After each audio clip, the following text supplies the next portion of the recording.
Ang ating kwento, ang bansa na hindi nakikinig, ngunit nagwawasto.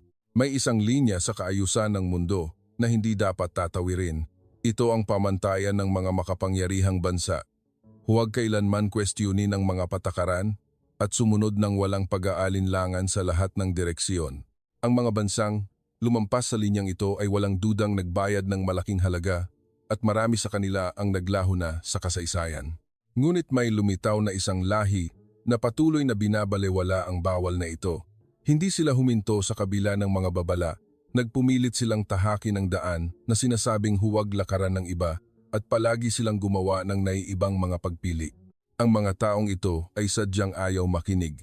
Ang problema, ang kanilang mga pinili ay itinuturing na mga kilos na hindi dapat gawin sa antas ng bansa. Gayunpaman, ang bansang ito ay hindi tumigil hanggang sa huli. Ano kaya ang kapalaran ng lahing ito na sadyang napakaayaw makinig? Sisimulan ko na ang kuwentong iyon ngayon. Kung nagustuhan mo ang video na ito, paki-like at mag-subscribe sa channel. Ang inyong suporta ang aking malaking lakas. Hayaan nating magsimula. Hindi ako naniniwala sa klase na ito. Hindi ako naniniwala sa ganitong uri ng kuwento mismo. Kapag lumalabas ang mga salita tulad ng bansang parang himala at pambihirang paglago, likas akong nag-iingat. Natutunan ko na ang mga kuwento na walang laman sa loob ay malapit sa propaganda. Kaya't sa araw na iyon, nakaupo ako sa aking upuan na nakakrus ang aking mga braso. Ang pangalan ko ay Maria Elena Reyes o Len para sa maikli. Major ako sa Social Sciences sa Stanford University. May malalim akong interes sa political economy at international relations. Isang uri ako ng tao na nagbibigay diin sa mga numero at paghahambing. Mas tinitingnan ko ang data bago ang kwento ng tagumpay. Hindi ako naniniwala agad sa mga sinasabi ng propesor. Ang aking ugali ay ang hindi makumbinsi ng walang ebidensiya. Ang klase sa araw na iyon ay isang lecture sa international development. 100 estudyante ang nakaupo sa malaking classroom. Dahan-dahang tumayo ang propesor sa harap ng pisara at nagtanong siya, ano ang mangyayari sa isang bansa kung tapat itong susunod sa manual ng mga makapangyarihang bansa? Ito ay isang tanong na walang panganib. Halos pareho ang sagot ng mga estudyante. Maaari itong magpanatili ng kaayusan, maiwasan ang peligro, magiging predictable. Tumango rin ako. Dahil sa ganitong tanong, laging may parehong sagot. Nagbigay ang propesor ng mga konkretong halimbawa. Chile ang una, ang bansa na pinakatapat na sumunod sa payo ng IMF at World Bank. Agad na nagbukas ng merkado, nagsagawa ng pribatisasyon at mahigpit na nagpanatili ng paghihigpit sa pananalapi. Ano ang resulta? Ito ay naging isa sa pinakamatatag na bansa sa Latin America. Ang credit rating ng bansa ay mahusay. Walang malaking sakuna sa politika o ekonomiya. Nagpatuloy ang propesor at binanggit ang Mexico. Isang bansa na perpektong naisama sa supply chain na nakasentro sa North America, malawakang ng akit ng manufacturing at mahigpit na nagbigay diin sa mga pamantayan at regulasyon. Ang trabaho ay naging matatag at ang pag-export ay tumaas ng malaki. Naging matatag ang papel nito bilang hub ng North American policy, nabigyan din ng puwang ang Thailand. Tinanggap ang Structural Adjustment Program ng IMF at binuksan ang financial market. Nag-focus sa serbisyo at nakamit ang financial stability. Patuloy na napapanatili ang growth rate. Lumabas din ang Ghana sa Africa, isang mabuting estudyante na tapat na sumunod sa payo ng international agencies, nakatanggap ng mataas na pagkilala para sa demokrasya at transparency sa pananalapi. Ito ay kinategorya bilang isang ligtas na bansa sa loob ng Africa. Ipinagsama ng propesor. Ang mga bansang ito ay hindi nabigo. Sa halip, gumawa sila ng napakamatalinong pagpili. Tumango ang mga estudyante. Ganoon din ako. Wala akong masabi na pagtutol. Ang kaayusan ay isang kabutihan at pagiging makatwiran, ngunit huminto ang propesor, sandaling natahimik. At sinabi niya, tama. May isang bagay na karaniwan sa lahat ng mga bansang ito. Nagbago ng bahagya ang hangin sa classroom. Wala silang teknolohiya para sa pagbabago. Ang pagpapaunlad ng industriya ay stagnated. Ang kapangyarihang magdesisyon ay palaging nasa labas. Dahan-dahang nagpatuloy ang propesor. Nasa loob sila ng pandaigdigang ekonomiya. Ngunit hindi sila nagdidikta ng direksyon ng pandaigdigang ekonomiya. Isang kakaibang pakiramdam. Pinupuri sila, ngunit bakit napakasama ng pakiramdam? Habang inuulit ang salitang matatag, kakaibang nakakasakal. Ito ay isang kuwento ng matagumpay na bansa, ngunit parang walang susunod na pahina. Noon, nagtanong ang propesor ng ikalawang katanungan. Kung gayon, ano ang mangyayari kung hindi susundin ang manual na ito? Sa pagkakataong ito, magkakatulad din ang sagot ng mga estudyante, parurusahan, maihiwalay sa diplomatikong paraan. May posibilidad na bumagsak ang ekonomiya.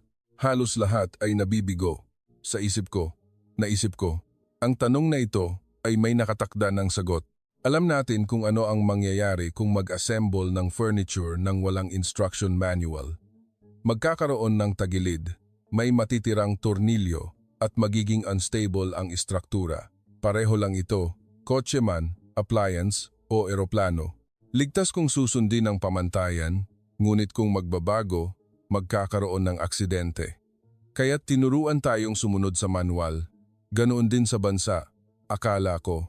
Nagbigay ang propesor ng ibang halimbawa, Argentina, isang bansa na lumihis sa payo ng IMF at nagpumilit sa sarili nitong currency policy. Pinalaki ang fiscal spending. Ang resulta ay paulit-ulit na default at inflasyon. Gumuho ang tiwala. Binanggit din ang Venezuela. Binaliwala ang market order at pinalakas ang kontrol. Pinalayas ang dayuhang kapital. Bumagsak ang industriya at humantong sa krisis ng mga tao. Lumabas din ang kwento ng Soviet Union.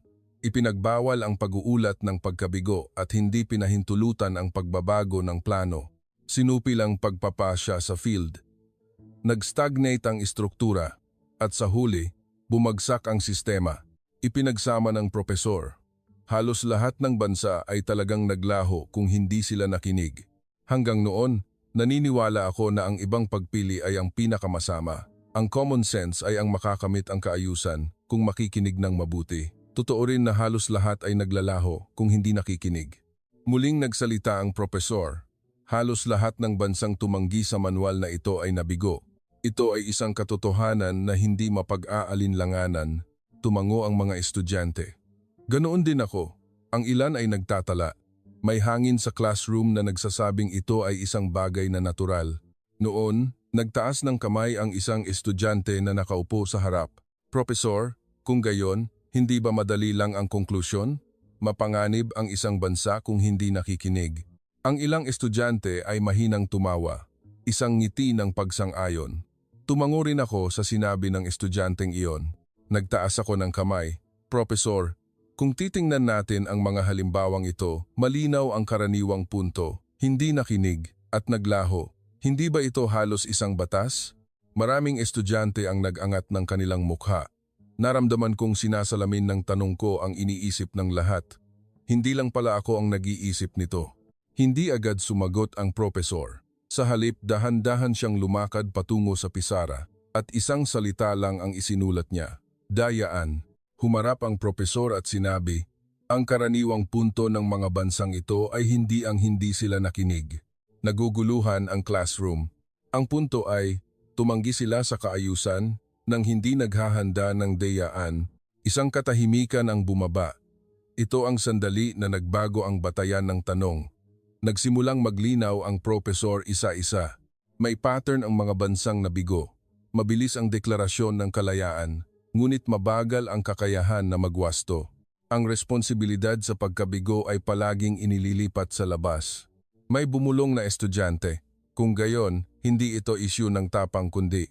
Nagpatuloy ang propesor sa salita, issue ng kakayahang tumugon. Kakaiba, ngunit mahirap tutulan ang salitang ito. Nagtanong ang isang estudyante na nakaupo sa kalagitnaan. Kung gayon, propesor, mayroon bang bansang umiral na nakamit ang lahat ng ganoong kondisyon ngunit hindi pa rin nakinig? Tahimik ang classroom. Ganoon din ang iniisip ko. Tumango ang propesor. Magandang tanong. Isang mahabang katahimikan ang bumaba. At halos lahat ng scholar ay sasagot sa tanong na ito ng ganito. Huminto sandali ang propesor. Wala. Tumango ang mga estudyante. Nakita ko ang mga mukha ng pagpapahinga. Ganoon din ako. Mas komportable ang konklusyon na wala, ngunit kakaiba. Bakit ako nakakaramdam ng komportable? Muling nagsalita ang propesor. Kaya't ang tanong na ito ay palaging ligtas. Huminto ang propesor. Nakatingin sa pisara. Ngunit ang lecture ngayon ay tatapak ng isang hakbang palayo mula sa ligtas na conclusion na iyon. Bumilis ang tibok ng puso ko. Dahan-dahang humarap ang propesor. May isang eksepsyon lamang sa kasaysayan ayon sa talaan. Parang huminga ang classroom ng sabay-sabay. May bansang may kakayahang tumugon, naghanda ng alternatibong plano at kumuha ng pananagutan, ngunit hindi pa rin nakinig. Posible ba talaga ang ganoon? Pareho ang mukha ng mga estudyante sa paligid. Hindi makapaniwala, ngunit sabay ding naging mausisa. Ganoon din ako. Nagpatuloy ang propesor. Bago natin pag-usapan ang bansang iyon, tingnan muna natin ang mga kondisyon. Ang salitang dayaan ay nasa pisara pa rin. Mag-isip tayo ng isang sitwasyon. Ipagpalagay natin na may isang bansa na alam ang lahat ng babala, nauunawaan ang lahat ng peligro, ngunit pinili pa ring tumanggi. Interesado ang mukha ng mga estudyante. May pag-aalinlangan. Ang ganitong pagpapalagay ay karaniwang isang gimmick para sirain ang lohika. Ang propesor ay nagdagdag ng isang salita sa huli. Ang Pilipinas, naguguluhan ang classroom. Mas pagtataka kaysa sa diskusyon. Ang Pilipinas, may bumulong. Napakagat labi ako. Mula sa likuran, nagtaas ng kamay ang isang estudyante. Propesor, hindi ba espesyal na kaso ang Pilipinas? May suporta mula sa US, may historical ties. Maraming estudyante ang tumango. Ibig sabihin, mayroon silang escape route. Ang argumento ay, posible ito dahil may espesyal na kondisyon. Sumagot ang propesor. Tama, kaya't mas mapanganib ang kanilang pagpili. Tahimik ang classroom. Ano ang ibig sabihin nito? Kung may suporta ng Amerika, hindi ba dapat mas ligtas? Hindi pinag-usapan ng propesor ang mga salik ng tagumpay. Sa halip, inihanay niya ang mga hindi kanais-nais na kondisyon. Walang sapat na pinagkukunan ng Pilipinas, maliit ang domestic market. Pagkatapos ng kolonyalismo, punong-puno ng bagay na kailangang itayong muli. Ang teknolohiya ay lubos na umaasa sa ibang bansa at kulang din sa kapital. May bumulong na estudyante. Kung sa kalagayang ito, tinanggihan nila ang international manual. Agad na pinutol ng propesor ang salita. Ito ay isang pagpili na magpapawalang bisa sa mismong kaligtasan. Hindi ito pagtatanggol. Sa halip, parang mas matinding kritisismo. Hindi niya ipinagtatanggol ang Pilipinas, ngunit sinasabi niyang mas mapanganib ito. Nagtanong ang estudyante sa harap. Kung gayon, hindi ba iyon kapabayaan? Mukha lang may kabuluhan dahil nagtagumpay. Kung nabigo, sana ay isang katangahan ang pagpili. May bigat ang tanong na ito. Dahil sa katotohanan, maraming bansa ang gumuho dahil sa parehong pagpili. Dahan-dahang umiling ang propesor. Ang salitang kapabayaan ay ginagamit kapag inilalabas mo ang responsibilidad ng pagkabigo sa iba. May bigat ang boses ng propesor. Ang Pilipinas ay palaging nagpanatili ng responsibilidad sa pagkabigo sa loob mismo. Huminto ang paghinga ng classroom. Ang salitang kapabayaan ay nabaling sa unang pagkakataon. Ang paglalagay ng responsibilidad ay napakahalagang pagkakaiba. Nagsimulang maglista ang propesor ng mga konkretong pagpili. Ang Pilipinas ay pinili ang lokal na paggawa sa halip na mag-import ng tapos na produkto, namuhunan sa industrialisasyon sa halip na ubusin ang tulong pinansyal, pinilit ang pag-iipon ng teknolohiya sa halip na bumili lang ng kaalaman, pinili nila ang pangmatagalang peligro sa halip na panandali ang kaayusan. May estudyanteng nagsabi, ang isa o dalawa lang na gawin sa mga iyan ay mapanganib na pagpili. Tumango ang propesor. Kaya't halos lahat ay naglalaho kung sabay-sabay itong pinili. Halos lahat binigyang diin ng propesor. Naisip ko, ano ang pagkakaiba nito sa mga bansang nabigo noon? Ang Argentina ay pumili rin ng sarili nitong daan. Ang Venezuela ay sumigaw din ng pagsasarili. Ngunit lahat sila ay naglaho o nag-stagnate. Itinuro ng propesor ang mapagpasyang pagkakaiba. Ang Pilipinas ay naiiba sa kung paano nila tinugunan ang pagkabigo. Kung nabigo ang isang patakaran, agad itong winawasto. Kung nabigo ang isang proseso, hinahanap ang sanhi at pinapabuti. Kung may aksidente, hindi pinapalitan ang may pananagutan, kundi ang mismong istruktura ang binabago. Nagtanong ang isang estudyante. Kung gayon, tinanggap ba nila ang pagkabigo? Mahigpit na sumagot ang propesor. Hindi. Hindi nila pinabayaan ang pagkabigo. Hindi nila itinago ang pagkabigo at hindi rin isinisi sa labas. Tinanggap nila ang pagkabigo bilang data at ginawa itong batayan ng susunod na pagwawasto. Nagbago ang hangin ng classroom. Ang saloobin sa pagkabigo ay mas mabigat na pagkakaiba kaysa sa inaakala. Nagtaas ako ng kamay. Humarap sa akin ang propesor. Propesor, kung gayon, ang mismong pagpapahayag na hindi nakinig ay hindi tumpak. Agad sumagot ang propesor. Kaya't dapat nating baguhin ang pagpapahayag. Lumakad ang propesor sa pisara at sumulat ng isang pangungusap. Nakikinig. Ngunit hindi sumusunod ng eksakto. Tinitigan ko ang pangungusap na iyon. Ang mga bansang nabigo na naisip ko ay tumakas sa peligro. Tumanggi sa patakaran at umiwas sa responsibilidad. Ang Pilipinas ay niyakap ang peligro at nagtiyaga. Ginamit nila ang patakaran bilang reference at winawasto ito ayon sa realidad. Hindi ito paghihimagsik. Ito ay pamamahala. Nagpatuloy ang propesor. Ang tinanggihan ng Pilipinas ay hindi ang payo mismo. Ang tinanggihan ay ang mga bagay na kailangan nilang isakripisyo sa pagsunod sa payo. Teknolohikal na soberanya. Pagpapaunlad ng industriya. Kapangyarihang magdesisyon. Kung isasakripisyo ang mga ito, makakamit ang kaayusan, ngunit wala na higit pa roon. Pumasok sa isip ko ang Chile. Ganoon din ang Mexico at ang Thailand at ang Ghana. Nakakuha sila ng kaayusan, ngunit huminto sila doon. Nasa loob sila ng pandaigdigang ekonomiya, ngunit hindi sila nagdidikta ng direksyon nito. Dahan-dahang sinabi ng propesor, sinubukan ng Pilipinas na lampasan ang hangganang iyon. Kahit alam nilang mapanganib? Tanong ng isang estudyante. Kung gayon, hindi ba swerte lang? Umiling ang propesor. Kung ganoon, isa o dalawa lang ang magtatagumpay. Ngunit ang parehong paraan ng pagpili ay inulit sa iba't ibang larangan. Paggawa ng barko, semiconductors, diskarte sa serbisyo, komunikasyon, lahat ay nagpakita ng parehong pattern. Hindi ito swerte. Muling itinuro ng propesor ang pangungusap sa pisara. Nakikinig, ngunit hindi sumusunod ng eksakto. Ito ang pattern. Hindi binawala ang manual, kundi ginawa itong panimulang punto. Hindi sila huminto doon, kundi patuloy na nagwawasto, ayon sa realidad. Itinala ko ang pangungusap na iyon sa aking notebook.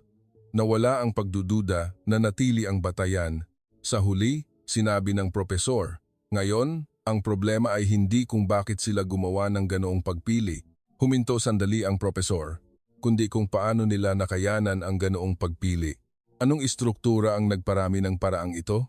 Hindi na nagtanong ang mga estudyante. Nagsimula silang magsulat. Ganoon din ako. Gusto ko talagang malaman, paano sila nagtiyaga? Ano ang nagpakaiba sa Pilipinas sa iba? Anong sistema ang nagpanatili sa pagpiling ito? Naghanda ang propesor para lumipat sa susunod na paksa. Tahimik ang classroom, ngunit may tensiyon. Nang lumabas ang pangalan ng bansa, walang tawanan. Hindi ito pagtatanggol, kundi paglalatag muna ng kondisyon. At habang pinagsasama-sama ang mga kondisyon, nagsimulang gumuho ang pagdududa, mahigpit na sinabi ng propesor. Mula ngayon, hindi lang ang Pilipinas ang pag-uusapan natin. Nag-angat ng mukha ang mga estudyante. Tingnan natin kung ano ang ginawa ng ibang bansa at ano ang pagkakaiba ng Pilipinas. Wala nang lugar para sa pagtatanggol. Magsisimula na ang direktang paghahambing. Kinuha ng propesor ang unang industriya. Paggawa ng barko. Ang paggawa ng barko ay isang kakaibang industriya. Bumababa ang boses ng propesor. Masyadong malaki ang sukat at masyadong komplikado ang trabaho. Kaya't hindi maaaring magkaroon ng detalyadong manual. Nag-focus ang mga estudyante. Libo-libong piraso ang ginagamit para makagawa ng isang barko. Ang proseso ng trabaho ay umaabot sa libo-libo at palaging may variable panahon, pagkuha ng materyales, pag-aayos ng tao. Maaari ba itong lahat saklawin ng manual? Tiningnan ng propesor ang mga estudyante. Imposible. Nagtaas ng kamay ang isang estudyante. Kung gayon, ano ang dapat gawin? Sumagot ang propesor. Halos lahat ng bansa ay nag-iingat. Sinusubukan nilang sundin ang umiiral na manual hanggat maaari. Kung may variable, una, ititigil ang trabaho, mag-uulat sa itaas at maghihintay ng direksyon dahil iyon ang pinakaligtas. Huminto sandali ang propesor, ngunit iba ang Pilipinas. Tahimik ang classroom. Ang site sa shipbuilding ng Pilipinas ay hindi kailanman gumawa ng eksakto.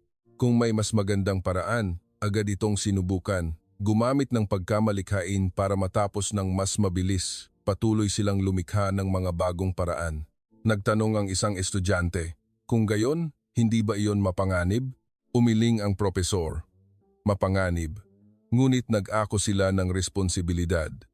Nagpa siya sa site at kumuha ng pananagutan sa site. Kung nabigo, agad na winawasto at kung nagtagumpay, iyon ay naging bagong pamantayan. Nagbigay ang propesor ng konkretong halimbawa. Kahit ang order lang ng welding, ligtas kung susundin ang manual, ngunit mabagal. Sa site ng Pilipinas, sinubukan nilang baguhin ang order, nakahanap ng mas mahusay na flow. Ganoon din sa paraan ng pag-assemble ng block.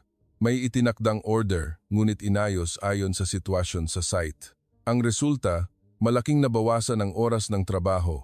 Sinabi ng propesor ang pangunahing punto. Mas malaking pagkamalikhain ang ginamit dahil hindi sila nakinig. At ito ay humantong sa napakabilis na pag-unlad ng industriya ng paggawa ng barko. Ang dahilan kung bakit matatag na napanatili ng Pilipinas ang nangungunang posisyon sa ilang niche sectors. Nagdagdag ang propesor. Sa simula, umaasa sila sa disenyo ng Europa at Hapon, bumibili ng blueprints ng barko at nagbabayad ng royalty sa bawat barko. Ito ay de facto license production. Ngunit nang aktual na gumawa ng barko, sunod-sunod ang mga bahagi na hindi akma sa disenyo. Hindi pinabayaan ng mga manggagawa sa Pilipinas iyon. Nagpatuloy sila sa pagwawasto. Ang mga pagwawastong iyon ay naipon at naging data ng barkong Pilipino. Nabuo ang sarili nilang kakayahan sa disenyo. Nagtanong ang isang estudyante, kung gayon, ano ang nangyari sa royalty? Sumagot ang propesor. Ang porsyento ng disenyo na nagbabayad ng royalty ay mabilis na bumaba. Ang mga barkong may mataas na halaga tulad ng LNG carrier, ultra-large container ship at espesyal na barko ay ginawa na ngayon sa disenyo ng Pilipinas. Ang mga shipyard sa ibang bansa ay nag-order dahil nakita nila ang kakayahan sa disenyo ng Pilipinas. Ipinagsama ng propesor, ang bansang bumibili ng blueprints ay naging bansa na nagbebenta ng blueprints kasama ang kakayahan sa disenyo. Itinala ko sa aking notebook, hindi huminto ang Pilipinas sa nilalaman ng manual, kundi naging malikhain. Lumipat ang propesor sa ikalawang industriya. Semiconductors. Ang semiconductors ay kabaligtaran ng shipbuilding. Kulang ang manual sa shipbuilding, ngunit ang semiconductors ay punong-puno ng manual. Ang manual na ibinibigay ng equipment manufacturer ay umaabot sa libu-libong pahina. Ang temperatura, pressure, oras lahat ay itinakda. May estudyanteng nagsabi, kung gayon, hindi ba dapat sundin lang ng eksakto? Sumagot ang propesor. Sa umiiral na henerasyon, oo, ngunit iba kapag lumipat sa bagong henerasyon. May mga kaso na hindi tumataas ang yield kahit gawin ng eksakto ayon sa manual. Ipinaliwanag ng propesor ang pamamaraang pandaigdigan. Halos lahat ay kumokontak sa equipment manufacturer. Nag-uulat ng problema at naghihintay ng solusyon, matatag ngunit mabagal, at kadalasan hindi lumalabas ang ugat ng solusyon. Inihambing ng propesor ang paraan ng Pilipinas. Hindi naghintay ang Pilipinas. Kinwestiyon nila ang manual. Nag-ulit sila ng eksperimento habang sila mismo ang nagbabago ng kondisyon ng proseso. Aktibo nilang ginamit ang karanasan at diskarte ng mga manggagawa. Nag-ipon ng data ng pagkabigo at nakahanap ng pattern.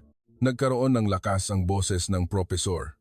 Nagsimula sa 30% yield at itinaas ito hanggang 0%, habang ang ibang bansa ay kontento sa matatag na 70%. Hindi ito maliit na pagkakaiba. Ito ang pagkakaiba sa istruktura na kayang tumugon sa pagkabigo. Nagsimula ang propesor sa kwento ng patent ng proseso ng drum. ang patent tungkol sa istruktura ng chip ay hawak ng Amerika. Kailangang magbayad ng royalty ang bansang ito dahil halos wala silang disenyo patent. Ngunit hindi hinarap ng bansang ito ang disenyo. Sa halip, nag-focus sila sa pagbabago ng order ng proseso, pag-aayos ng pinong kondisyon at teknolohiya para mapabuti ang yield. Wala ito sa manual, nagtanong ang isang estudyante. Kung gayon, ang royalty? Sumagot ang propesor. Nagbabayad pa rin ng royalty sa disenyo. Ngunit ang patent sa proseso, manufacturing know-how, at patent sa pagpapabuti ng yield ay naging pinamumunuan na ng Pilipinas. Nagbago ang daloy ng royalty. Ang Pilipinas ay naging panig na tumatanggap ng royalty para sa patent sa proseso at mass production. Ipinagsama ng propesor, hindi inagaw ng Pilipinas ang disenyo. Kinuha nila ang teknolohiya para gumana ang disenyo, shipbuilding at semiconductors. Magkaiba ang industriya, ngunit pareho ang pattern. Manual bilang panimulang punto at hindi humihinto doon. Kinuha ng propesor ang ikatlong paksa, CDMA. Dito nagbago ang hangin sa classroom. Ang batayang teorya at patent ng CDMA ay hawak ng isang kumpanya sa Amerika. Ang mga telco sa buong mundo ay patuloy na nagbabayad ng royalty para sa bawat device at base station. Hindi eksepsyon ang Pilipinas. Sa simula, nagbayad sila ng malaking royalty fee. Itinuro ng propesor ang problema. Perpekto sa teorya, ngunit nang subukang i-commercialize, sunod-sunod ang problema. Hindi matatag ang base station, mabilis maubos ang baterya ng device at hindi rin matatag ang kalidad ng tawag. Ang ibang bansa ay naghintay ng solusyon mula sa kumpanya sa Amerika. Ipinaliwanag ng propesor ang pagpili ng Pilipinas. Ngunit itinuring ng Pilipinas ang CDMA hindi bilang teknolohiyang bibilhin at gagamitin, kundi bilang sistemang gagana sa field. Pinabuti nila ang paraan ng operasyon ng base station. In-optimize ang power management ng device. Binuo ang bagong network handover technology. Sa prosesong ito, maraming operational patent, improvement patent, at field problem-solving patent ang naipon. Sinabi ng propesor ang resulta. Ang Pilipinas ay naging standard setter ng CDMA. Kahit ang kumpanya sa Amerika ay ginamit ang resulta ng testing ng Pilipinas bilang standard ng mundo, nagbago ang istruktura ng royalty. Naging istruktura ng mutual negotiation mula sa simpleng pagbabayad. Sinabi ng propesor ang pangunahing punto. Hindi inimbento ng Pilipinas ang CDMA, ngunit ito ang bansang nagbigay buhay sa CDMA. Lumakad ang propesor sa pisara at nagsimulang maglinaw. Ibang bansa, manual tamang sagot. Pagbabago, peligro, responsibilidad. Nakakalat, Pilipinas, manual, panimulang punto. Pagbabago, kompetisyon, responsibilidad, nasa field. Humarap ang propesor at sinabi, shipbuilding, semiconductor, CDMA. Sa lahat ng ito, inulit ang pagkakaibang ito. Hindi ito aksidente, ito ay sistema. Binigyang diin ng propesor. Hindi hinanap ng Pilipinas ang paraan para hindi magbayad ng royalty. Ito ang bansang binago ang istruktura na nagpipilit sa kanilang magbayad ng royalty. Kung susundin lang ang patent, hindi ka makakaalis sa posisyon ng gumagamit. Ang Pilipinas ang bansang nakaranas nito ng mas maaga kaysa sa iba. Naintindihan ko. Hindi ito kwento ng pagpupuri sa lahi. Ito ay pagsusuri ng sistemang gumana ng magkakaiba sa ilalim ng parehong kondisyon, kaya't mahirap tutulan. Nagtanong ang propesor, kung ang ganitong paraan ay pinalawak sa infrastructure ng bansa at economic policy, anong mga pagpili ang lalabas? Nag-focus ang mga estudyante. Ganoon din ako. Paano? Kung ang buong bansa, hindi lang ang industriya, ay gumalaw sa ganitong paraan. Tahimik ang classroom, ngunit may tensiyon. Sa shipbuilding, pinuno nila ang espasyong walang manual gamit ang pagkamalikhain. Sa semiconductor, kinwestiyon at winasto ang manual. Sa CDMA, lumampas sila sa kung saan huminto ang patent. Lahat ay parehong pattern, nakikinig, ngunit hindi sumusunod ng eksakto, at lumipat mula sa bansang nagbabayad ng royalty tungo sa bansang nagbabago ng istruktura ng royalty. Sumulat ang propesor ng isang pangungusap sa pisara. Sa industrialisasyon, may isang royal road na pandaigdigang inirerekomenda. Tiningnan ng professor ang mga estudyante. Una, tumanggap ng tulong, magsimula sa light industry, dahan-dahang lumago na nakasentro sa labor-intensive. Ito ang textbook ng development economics, tumango ang mga estudyante. Ganoon din ang natutunan ko. Nagtaas ng kamay ang isang estudyante. Professor, kung susundin ang rutang iyon, hindi bababa sa hindi ito babagsak? Tumango ang propesor. Tama, kaya't halos lahat ng bansa ay tumahak sa daan na iyon. Tahimik ang classroom. Nagpatuloy agad ang professor. Ang Pilipinas ay direktang tumanggi sa manual na iyon. Naguguluhan ang classroom. Nagtanong ang isang estudyante. Hindi ba iyon isang kapabayaan na pagpili? Sumagot ang propesor. Ang kapabayaan ay nagiging totoo kapag inilalabas ang responsibilidad ng pagkabigo sa iba. Ang Pilipinas ay kinuha ang responsibilidad sa antas ng bansa. Nagbigay ang propesor ng unang halimbawa. Paggawa ng expressway, noong 1960s, miserable ang vehicle penetration rate sa Pilipinas. Malinaw ang payo ng international community. Bakit gagawa ng expressway kung walang sasakyan? Mas epektibo ang riles. Hindi sigurado ang economic effect. May estudyanteng nagsabi, hindi ba ito parang hindi makatwiran kahit tingnan ngayon? Sumagot ang propesor, kaya't lahat ay tumutol. Kaya't ang Pilipinas lang ang gumawa, binigyang diin ng propesor. Nagbigay ang propesor ng paghahambing. Tingnan natin ang Thailand. Halos pareho ang sitwasyon. Mababa ang vehicle penetration rate at ekonomiya na nakasentro sa rural. Tapat na sumunod ang Thailand sa payo ng international agencies. Ang prinsipyo ay, gagawa ng kalsada kung may demand. Binanggit din ng propesor ang India. Ganoon din ang India. Dahan-dahan, ligtas na diskarte, bawat hakbang. Sinabi ng propesor ang resulta. Dumami ang kalsada sa Thailand at India. Ngunit limitado ang paglipat ng industriya. Nag-improve ang logistic efficiency, ngunit hindi nagbago ang istruktura ng industriya. Sa halip, naging permanente ang regional disparity. Inihambing ng propesor sa Pilipinas. Ang Pilipinas ay gumawa ng expressway kahit walang demand. Nauna nilang binuo ang logistic network. Sa pilitan nilang inudyukan ang paglipat ng industriya. Hindi sila naghintay ng demand, kundi gumawa ng demand. Ipinagsama ng propesor. Ang ibang bansa ay naghintay ng demand. Ang Pilipinas ay gumawa ng demand. Hindi ito pagpili tungkol sa kalsada, kundi pagpili na nagbago sa istruktura ng bansa. Itinala ko sa aking notebook. Hindi naghintay ng demand. Lumipat ang propesor sa ikalawang halimbawa. Proyekto ng steel mill. Ang pagtatasa ng international community ay magkakatulad. Hindi angkop ang bakal para sa developing countries. Masyadong mataas ang teknolohiya at kapital. Ang halaga ng pagkabigo ay hindi kayang bayaran ng Pilipinas. Nagtanong ang isang estudyante. Kung nabigo, hindi ba posibleng bumagsak ang ekonomiya ng bansa? Mahigpit na sumagot ang propesor. Tama, kaya't halos lahat ng bansa ay hindi nagtangkang gawin. Nagbigay ang propesor ng paghahambing. Tingnan natin ang Brazil. Gumawa ang Brazil ng makatwirang pagpili. Nag-import ng bakal at nag-focus sa assembly industry.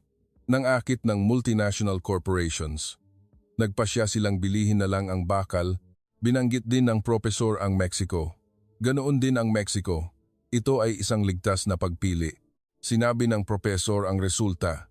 Umunlad ang Brazil at Mexico sa panandalian, ngunit ang basic industry ay naging dependent sa ibang bansa. Walang nangyaring pag-iipon ng teknolohiya. Sa tuwing kailangan ng bakal, kailangang mag-import, inihambing ng propesor sa Pilipinas. Ang Pilipinas ay nagsimula ng bakal kahit kulang sa teknolohiya at kapital. Binali ang dependency. Nag-ipon ng teknolohiya na nakasentro sa field. Dinisenyo sa pag-aakalang magkakaroon ng pagkabigo. Itinuloy ng Pilipinas kahit narinig nila ang mga dahilan kung bakit hindi ito magagawa. Ipinagsama ng propesor, ang ibang bansa ay itinuring ang bakal bilang gastos. Ang Pilipinas ay itinuring ang bakal bilang pamumuhunan. Nagbigay ang propesor ng ikatlong halimbawa, export processing zones. Malinaw ang international manual. Una, patatagin ang domestic. Dahan-dahang bawasan ang trade protection. Sa huli, ang export. May estudyanteng nagsabi, hindi ba ito ang economic common sense? Sumagot ang propesor. Ito ang common sense noon at nananatili pa rin sa textbook. Nagbigay ang propesor ng paghahambing. Tingnan natin ang Argentina. Sinundan ng Argentina ang textbook. Pinrotektahan ang domestic market. Nag-deploy ng import substitution policy. Hinarangan ang kompetisyon sa ibang bansa. Binanggit din ng propesor ang Chile at Peru. Pareho ang Chile at Peru. Priority ang protektahan ang mga kumpanya. Sinabi ng propesor ang resulta. Ang mga kumpanya sa mga bansang ito ay nagpakampante sa loob ng proteksiyon. Walang lumabas na export competitiveness. Nang malantad sa international competition, bumagsak. Nabigo ang structural transformation. Inihambing ng propesor sa Pilipinas. Ang Pilipinas ay nag-focus sa export. Halos isinakripisyo ang domestic market ng akit ng dayuhang kumpanya. Sa pilitan nilang nilantad ang sarili nilang kumpanya sa international competition, ang paraan ay iwanan lang ang mga kumpanyang makakaligtas. Ipinagsama ng propesor. Ang ibang bansa ay pinrotektahan ng kumpanya. Ang Pilipinas ay hinasa ang kumpanya. Nagsimulang pag-ugnay ng propesor ang tatlong halimbawa. Expressway Steel Mill, Export Zones. Ang karaniwang punto ay isa lang. Ang Pilipinas ay hindi kailanman nakinig sa salitang mamaya. Gumawa ng kalsada, gumawa ng bakal, subukan ng export. Nagpasya silang dapat ngayon. Nagtaas ako ng kamay. Propesor, hindi ba ito masasabi lang dahil alam na natin ang resulta? Paano kung swerte lang? Sumagot ang propesor, kung swerte, isa o dalawa lang ang magtatagumpay. Ngunit ang parehong paraan ng pagpili ay inulit sa iba't ibang larangan. Tahimik ang classroom. Nagpatuloy ang propesor. Marami ring bansa na hindi nakinig at naglaho. Binaliwala ng Zimbabwe ang international warnings at gumuho ang currency. Ang ilang Middle Eastern nations ay tumanggi sa technology transfer at hindi makaalis sa resource dependency. Sinabi ng propesor ang pangunahing punto. Ang pagkakaiba ng Pilipinas at ng mga bansang ito ay hindi ang pagsuway, kundi ang kakayahan na magwasto. Nagwasto ba pagkatapos ng pagkabigo? Binago ba ang istruktura? Umiwas ba sa responsibilidad? Sumulat ang propesor ng pangungusap sa pisara. Maraming bansa ang hindi nakinig at naglaho. Ang Pilipinas ay hindi nakinig at patuloy na nagwasto. Ang pagkakaibang iyon ang naghiwalay ng kapalaran. Naintindihan ko, hindi ito kapabayaan. Ito ay isang tendensiya ng pagpapasya sa antas ng bansa. At ang tendensiyang ito ay hindi aksidenteng lumabas. Nagtanong ang propesor ng huling tanong. Kung gayon, ito ang problema, ang paraan ng pag-iisip na nagbigay daan sa ganitong pagpili. Kailan ito nagsimula? Nag-focus ang mga estudyante. Ganoon din ako. Mayroon na bang ganitong tendensiya bago pa ang industrialisasyon? Nagpatuloy ang propesor. Ang Pilipinas ay hindi ang bansang pinakaayaw makinig. Ito ang halos nag-iisang bansa na nagpatuloy sa pag-ako ng responsibilidad hanggang sa huli kahit hindi nakinig. Ang paulit-ulit na pagsuway na iyon ang bumuo sa industrial nation. Tahimik ang classroom, ngunit may tensiyon. Ang Thailand at India ay naghintay ng demand. Ang Pilipinas ay gumawa ng demand. Ang Brazil at Mexico ay bumili ng bakal. Ang Pilipinas ay gumawa ng bakal. Ang Argentina at Chile ay pinrotektahan ang kumpanya. Ang Pilipinas ay hinasa ang kumpanya. Lahat ay pagpili na tinutulan ng international community, ngunit hindi nakinig ang Pilipinas. Mahigpit na sinabi ng propesor. Hanggang dito, tiningnan natin ang modernong industriya. Huminto sandali ang propesor. Ngunit ang ganitong pagpili ay hindi biglang lumitaw sa modernong panahon. Nag-focus ang classroom. Mula rito, ang yugto ay hindi na pagpupuri, kundi paghahanap ng pinagmulan. Nagbigay ang propesor ng unang halimbawa, kultura ng diskarte. Ang karaniwang punto sa mga kultura sa Asya ay ang pagbibigay diin sa standardized form, mahigpit ang form at pamantayan. Limitado ang pagbabago ng individual na artisan. Inihambing ng propesor ang Pilipinas sa ilang kalapit na bansa. Ang mga artisan sa mga bansang ito ay nag-ulit ng pagpaplano. Ang bentahe ay uniform quality at predictability, ngunit mabagal sila sa pagbabago ng kapaligiran. Inihambing ng propesor ang artisan sa Pilipinas. Ang mga artisan sa Pilipinas ay nagbahagi ng basic principle, ngunit ang detalyadong paraan ay nag-iiba sa bawat isa. Agad na winawasto ayon sa rehiyon, materyal at kapaligiran. Nagtanong ang isang estudyante. Kung gayon, hindi ba ito nagiging walang kontrol? Sumagot ang propesor. Hindi kontrol, kundi magkaiba ang paraan ng tiwala. Tinitingnan nila ang resulta at ang pagkabigo ay humahantong sa pagwawasto. Hindi ito hindi nakikinig, kundi pagbibigay ng kapangyarihan sa pagpapasya sa field. Ipinagsama ng propesor ang pagkakaiba ng bansang nagpanatili ng form at ang bansang ginamit ang form. Nagbigay ang propesor ng ikalawang halimbawa, pag-aangkop sa agrikultura. Wala nang mas maraming manual kaysa sa agrikultura. Nagpatuloy agad ang propesor at wala nang mas maraming larangan na hindi naaangkop ang manual kaysa sa agrikultura. Binanggit ng propesor ang agrikultura sa Europa. Sa Europa, binuo ang standardized methods para sa bawat pananim. Malaki ang sukat ng lupa at uniform, ngunit mahina sa pagbabago ng klima. Inihambing ng propesor ang agrikultura sa Pilipinas. Sa Pilipinas, malit ang sukat. Mabilis ang pagbabago ng lupa at panahon. Nire-reference ang manual ng agrikultura, ngunit winawasto ang paraan ng pagtatanim bawat taon. Ang pagkakaiba ay hindi kung susundin ang manual, kundi kung wawakasan ang manual bawat taon. Naisip ko, eksakto ang istruktura ng modernong pabrika. Ipinagsama ng propesor. Ang agrikultura ng Pilipinas ay hindi sumunod sa kaalaman, kundi sinubok ang kaalaman. Nagbigay ang propesor ng ikatlong halimbawa, pamamahala sa barangay, lokal na pamahalaan. Ang karaniwang military culture ay naghihintay ng utos. Ang direksyon mula sa sentro ang pinakamataas na prioridad. Ang bentahe ay kontrol at kaayusan, ngunit kung bumagsak ang chain of command, mag-stuck. Binanggit ng propesor ang kasaysayan ng Pilipinas. May isang karaniwang punto sa malalaking kaganapan sa kasaysayan. Kahit bumagsak ang sentro, may organisasyon na lumabas sa field. Nagtanong ang isang estudyante, hindi ba iyon kawalan ng kaayusan? Tumutol ang propesor. Kung kawalan ng kaayusan, hindi ito magpapatuloy. Ito ay decentralization ng pagpapasya. Ang katotohanan na gumalaw kahit walang central command ay hindi kawalan ng kaayusan, kundi dispersal ng kapangyarihang magpasya. Binanggit ng propesor ang mga talaan ng kasaysayan.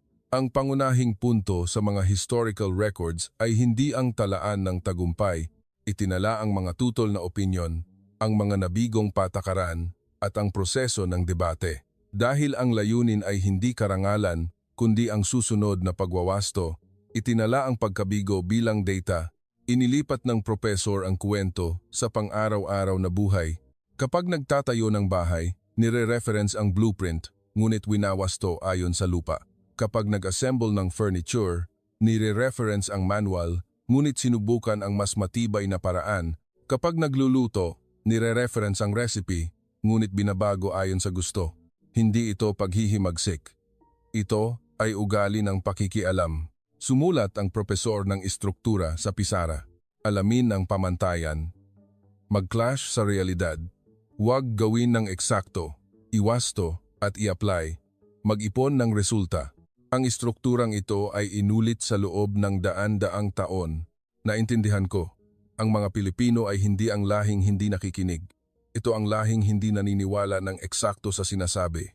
At ang saloobin na iyon ay hindi lumabas ngayon.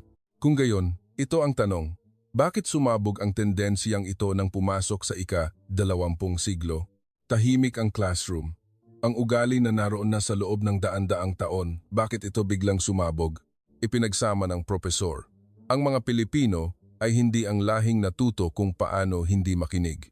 Ito ang lahing nabuhay sa pamamagitan ng hindi pagsunod ng eksakto, nagtanong ang propesor. Tiningnan natin kanina ang parehong tendensiya, ngunit may isang pagdududa na nananatili.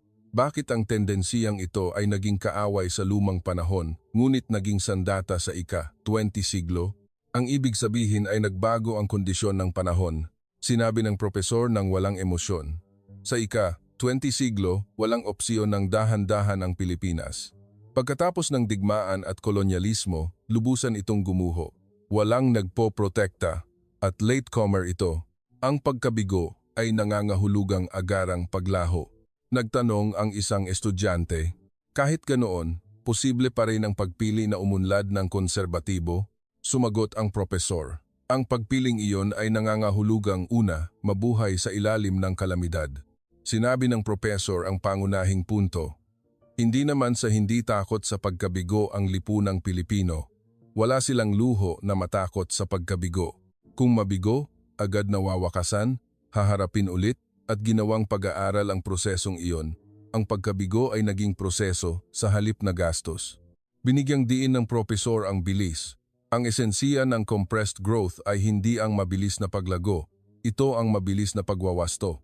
Ang cycle ng plano, execute, error, correct, ay inulit ng mas marami kaysa sa ibang bansa. May estudyanteng nagsabi. Kung gayon, hindi ba ito nagdulot ng gulo? Sumagot ang propesor. Kaya't pinili nila ang bilis ng pag-aaral kaysa sa kaayusan. Itinuro ng propesor ang istruktura ng tao. Kulang sila sa highly educated personnel. Wala silang magawa kundi bigyan ng kapangyarihang magdesisyon ang field. Limitado ang kontrol ng sentro. Kung ang istruktura ay gumagalaw lang sa sinabi, wala sanang gumana. Hindi ito hindi nakikinig, kundi dispersal para sa kaligtasan. Matalim na sinabi ng propesor. Ang lipunang nagtatago ng pagkabigo ay dahan-dahang naglalaho. Walang oras ang Pilipinas para itago ang pagkabigo. Ang pagkabigo ay agad na nalalantad, nagiging pressure para sa pagwawasto, at nagiging imposible ang pag-iwas sa responsibilidad. Kaya't ang walang kakayahan ay inaalis, ang katigasan ng ulo ay winawasto, at ang resulta ay naipon. Nagtaas ako ng kamay. Propesor, ang ibang latecomers ay may parehong kondisyon, hindi ba? Tumutol ang propesor. Pareho ang kondisyon, ngunit magkaiba ang reaksyon. Ang ibang bansa ay ginawang issue sa politika ang pagkabigo. Ang iba ay itinago ang pagkabigo. Ang iba ay isinisi sa labas. Ang Pilipinas ay ginawang susunod na utos sa trabaho ang pagkabigo. Nagsimulang maghambing ang propesor sa ibang bansa. Tingnan natin ang Germany. Isang lipunan na may kumpletong manual, ang patakaran ay ligtas, at ang proseso ay tiwala. Ang manggagawa ay isang taong sumusunod sa direksyon, at ang pagpapabuti ay papel ng higher organization.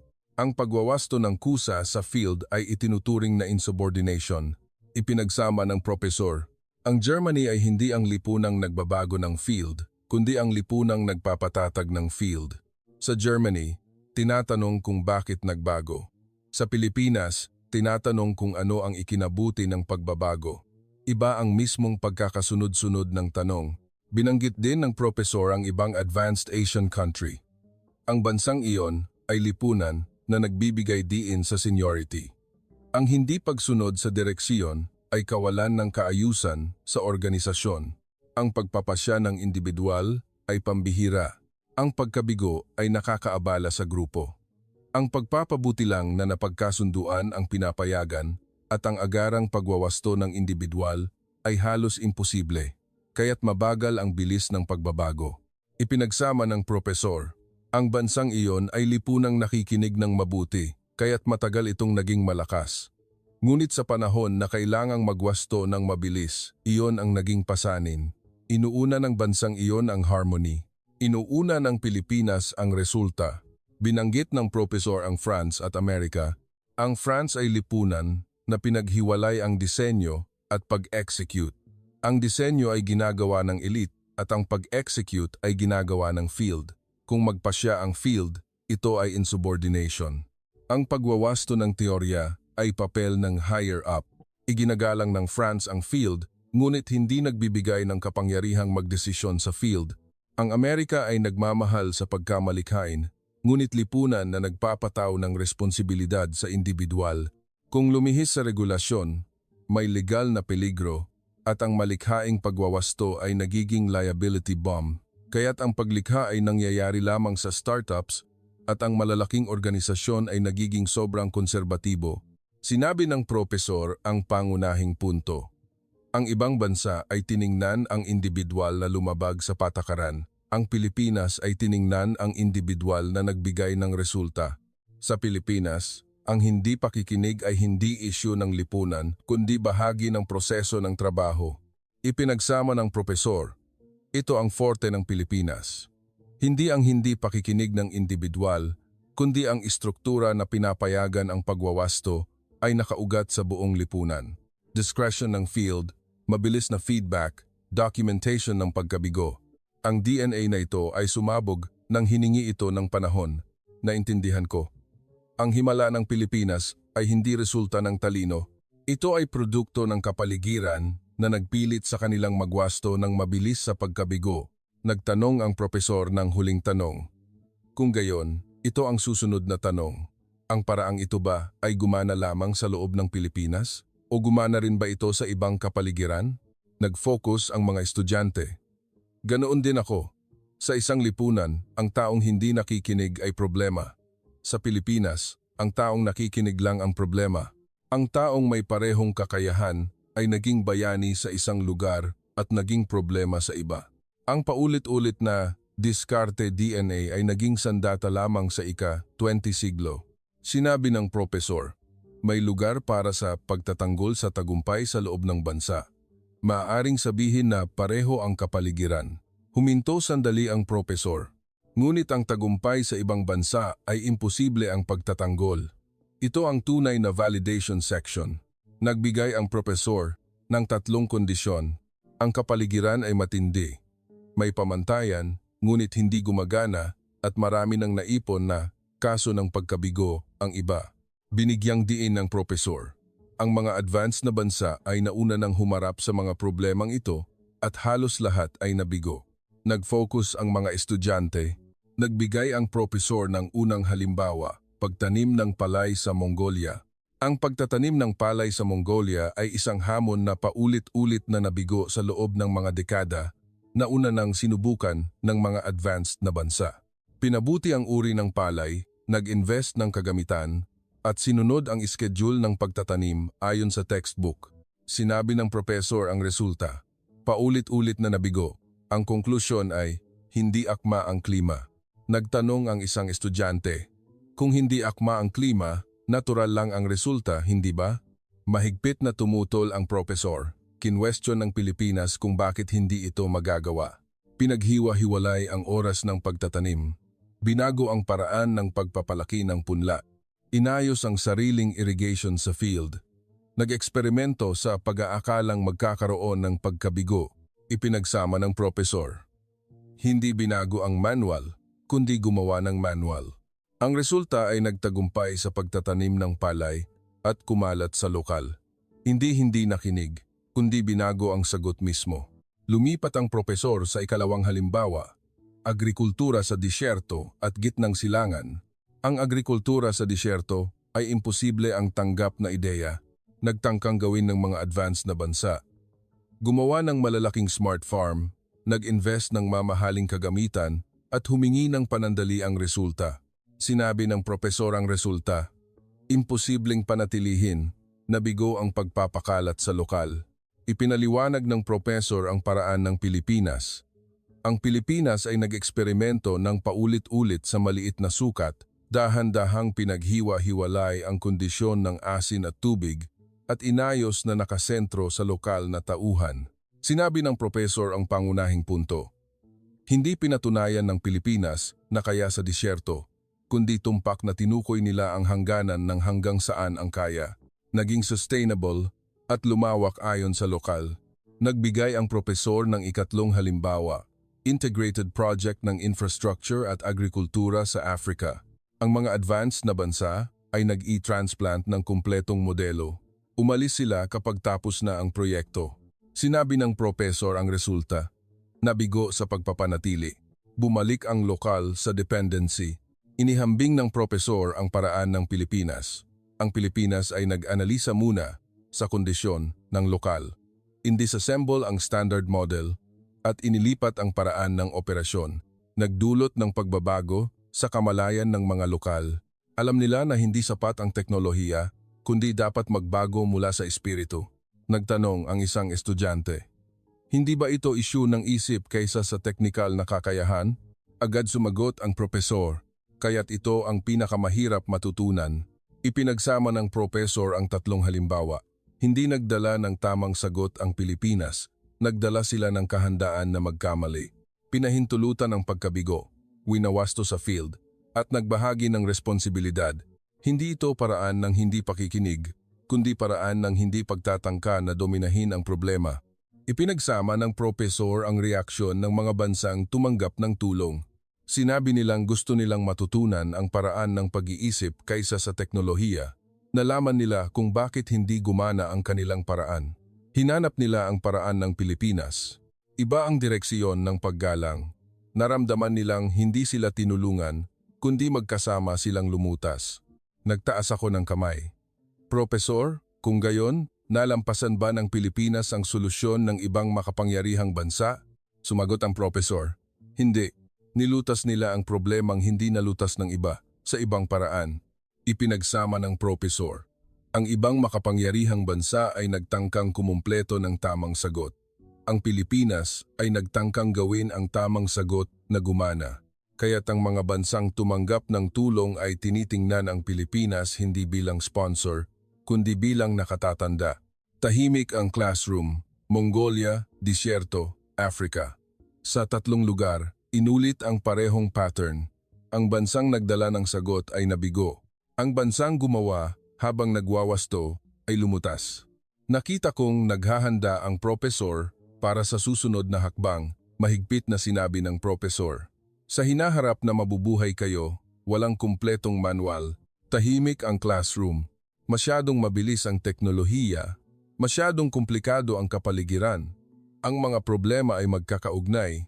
Ito ang sandali na naging hindi kumpleto ang lahat ng textbook na natutunan namin. Nagtanong ang isang estudyante, Professor, kung gayon, hindi ba mas pabor ang mga existing advanced nations? Sumagot ang propesor. Kung mas marami ang karanasan ng kaayusan, mas mabagal sa pagbabago. Kung mas marami ang matagumpay na manual, mas mahirap itong itapon. Nag-stagnate ang istruktura ng responsibilidad. Ang lakas ng bansa ay nagiging pasanin sa hinaharap.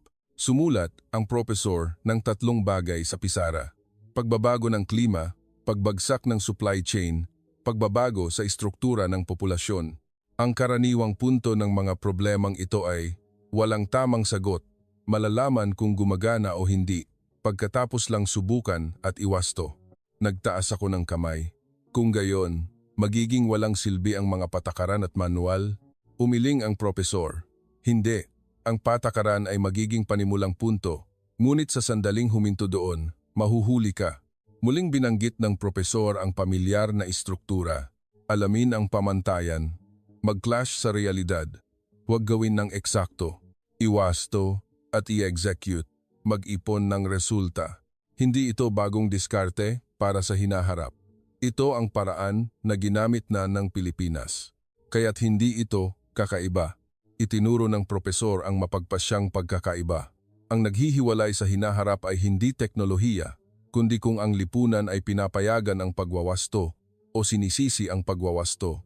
May lipunan na tinitingnan ang pagwawasto bilang kawalan ng kakayahan at may lipunan na tinitingnan ang pagwawasto bilang pag-aaral. Ang pagkakaibang ito ay lalaki habang lumilipas ang panahon. Nagtanong ang isang estudyante, Profesor, kung gayon, handa ba ng perpekto ang Pilipinas? Sumagot ang propesor ng makatotohanan, hindi, pero may practice na sila. Lipunang nakaranas ng pagkabigo. Lipunan na mabilis magwasto, lipunan na sanay sa interbensyon ng field. Ang adaptability ay na-train na, naisip ko. Noon, naniwala ako na ang lipunang nakikinig ng mabuti ang matured, ngunit itinuturo niya na iba ang hinaharap, sino ang mas mabilis magwasto. Nagsimulang ipagsama ng propesor ang lecture. Ang panahon sa hinaharap ay hindi ang panahon ng bansang pinakamahusay sumunod sa patakaran, kundi ang panahon ng bansang pinakamabilis magwasto sa patakaran. Nagdagdag ang propesor sa huli. Ang hindi pakikinig ng Pilipinas ay hindi isang kakaibang bagay mula sa nakaraan, kundi isang kakayahan para sa hinaharap. Tahimik ang classroom, ngunit may bigat. Dahan-dahang sinabi ng propesor. Ngayon, may isang bagay na lang na natitira sa inyo kung paano tatanggapin ang kwentong ito. Tiningnan ko ang aking notebook. Chile, Mexico, Thailand, Ghana, ang mga bansang pumili ng kaayusan, Argentina, Venezuela, ang mga bansang hindi nakinig ngunit hindi nag-ako ng responsibilidad, at ang Pilipinas. Ang bansang hindi nakinig ngunit nagpatuloy sa pagwawasto hanggang sa huli. Shipbuilding, patent, expressway, lahat ay parehong pattern, manual, bilang panimulang punto, at hindi humihinto doon. Walang luho na matakot sa pagkabigo, at walang oras para itago ang pagkabigo, kaya't mabilis na nagwasto. Mongolia, disyerto, Africa, gumana rin ang parehong paraan sa ibang bansa. Hindi nagdala ng tamang sagot, kundi nagdala ng kahandaan na magkamali. Ang hinaharap ay hindi darating sa mga taong nakikinig ng mabuti. Darating ito sa mga taong kayang magwasto sa sinasabi. Inilagay ko ang aking ballpen. Ngayon ko lang talaga naintindihan. Tumunog ang chime para sa pagtatapos ng klase. Tahimik na nagsimulang mag-ayos ang mga estudyante. Sinabi ng professor sa huli. Walang conclusion ang klase ngayon. Ang conclusion ay dapat dalhin ng bawat isa sa inyo. Ang mga salitang iyon ay kakaibang nanatili sa aking puso. Hindi ako makaalis sa classroom at nanatili akong nakaupo. Binuksan ko ang notebook. Inakala kong ang taong hindi nakikinig ay walang pananagutan, ang taong lumalabag sa patakaran, ang taong gumugulo sa organisasyon. Ngunit pagkatapos makinig sa lecture, nagbago ang definisyon na iyon. Ang hindi nakinig ng Pilipinas ay hindi paghihimagsik. Ito ay saloobin na hindi tumatakas mula sa resulta. Binaligtad ko ang pahina ng notebook. Pagwawasto sa site ng shipyard, diskarte sa proseso ng semiconductor, pagbabago ng patent para gawing sarili. Tagumpay sa agrikultura sa Mongolia at disyerto. Lahat ay nakakonekta sa isa't isa. Kung ginawa ng eksakto ang sinabi, sana ay mas ligtas, ngunit wala sanang natira. Hinarap ko ang isang katotohanan. Ang direksyon ng responsibilidad, kung nakikinig ng mabuti, ang responsibilidad ay napupunta sa itaas. Ngunit kung iwawasto at i-execute, ang responsibilidad ay napupunta sa sarili. Kaya't hindi ito isang bagay na kayang gawin ng lahat. Hindi na ako naghambing, hindi na rin ako nagtasa. Ang isang lipunan ay pumili ng kaayusan. Ang isang lipunan ay pumili ng pagwawasto. Ang Pilipinas ay nasa posisyon na maglalaho kung hindi kukuha ng peligro, kaya't wala silang ibang opsyon. Sa huling pahina ng notebook, sumulat ako, redefinition ng himala. Hindi ito himala ng henyo. Hindi rin ito himala ng aksidente. Ito ay kuwento ng tanging ang nagpatuloy sa pagwawasto hanggang sa huli ang nakaligtas. Kinuha ko ang ballpen at sinulat ko ang huling pangungusap. Hindi nakarating ang Pilipinas dito dahil nakinig ng mabuti, kundi dahil sa paulit-ulit na hindi pakikinig at pagpapatuloy sa pag-ako ng responsibilidad hanggang sa huli. Isinara ko ang notebook. Lumabas ako ng classroom. Marami pa ring estudyante sa hallway. May nagtanong sa akin, "Kumusta?" Hindi ako sumagot. Sa halip, nagtanong ako, "Kung gayon, kayo, ano kayo? Ang panig na nabubuhay sa sinabi o ang panig na nagwawasto at umaako ng responsibilidad?" Nag-isip sandali ang estudyanteng iyon. Nag-isip din ako. Ang lipunang nagsaulo ng tamang sagot ay nahabol. Ang lipunang nagwasto sa tamang sagot ay nauna. Ang Pilipinas ang huli. Naglakad ako patungo sa library. Gusto ko pang malaman tungkol sa bansang iyon, ang bansang paulit-ulit na hindi nakikinig at ang mga taong nag-ako ng responsibilidad para sa resulta hanggang sa huli. Ang lecture ay natapos na. Ngunit ang pagtatanong ko ay nagsisimula pa lang ngayon. Dito, nagtatapos ang kwento ngayon. Ang bansang nagduda at hindi nagbago. Ang bansang hindi nagkulong sa sarili sa loob ng balangkas ng patakaran. Ang bansang sinubukan ang gumaganang sagot hanggang sa huli, kaysa sa isaulo ang tamang sagot. Ang pag-iipon ng bansang hindi nagtago ng pagkabigo, kundi ginawa itong talaan ng pagwawasto. Iyan ang bumuo sa Pilipinas ngayon. Maraming salamat sa inyong panonood ng mahabang video. Magkita-kita tayo bukas para sa mas magandang video.